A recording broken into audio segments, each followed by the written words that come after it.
Semua ahli kaji dalam bidang perubatan, semua dalam dunia ni, yang Islam, yang tidak Islam, mengakui bahawa gula adalah bapa kepada segala penyakit.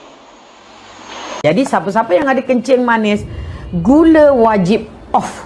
Gula adalah pembunuh besar manusia kat zaman sekarang. Racun nombor 1 dunia.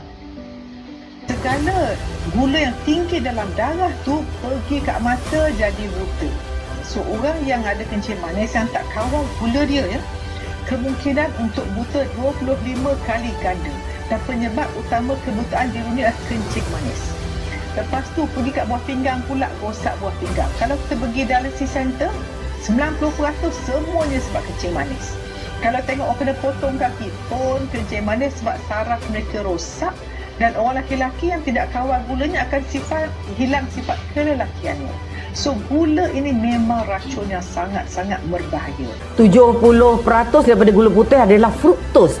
Yang jahat dalam gula tu adalah fruktos. Fruktos ni bila masuk ke dalam badan kita, masuk dalam cycle, dipanggil Krebs cycle, apa yang berlaku, 85% daripada gula ditukarkan kepada VLDL, kolesterol yang sangat jahat. Jadi gula ni juga yang adalah penyebab tadi, obesity tadi, menyebabkan sakit jantung sebabkan dia meningkatkan kita punya LDL, dia menyebabkan uric acid kita meningkat, dia block nitric oxide production, menyebabkan kita dapat hypertension, dia adalah punca utama fatty liver dan liver cirrhosis. Banyak sekarang ni orang dapat liver cirrhosis, dan apa yang berlaku, kita membunuh diri kita sendiri.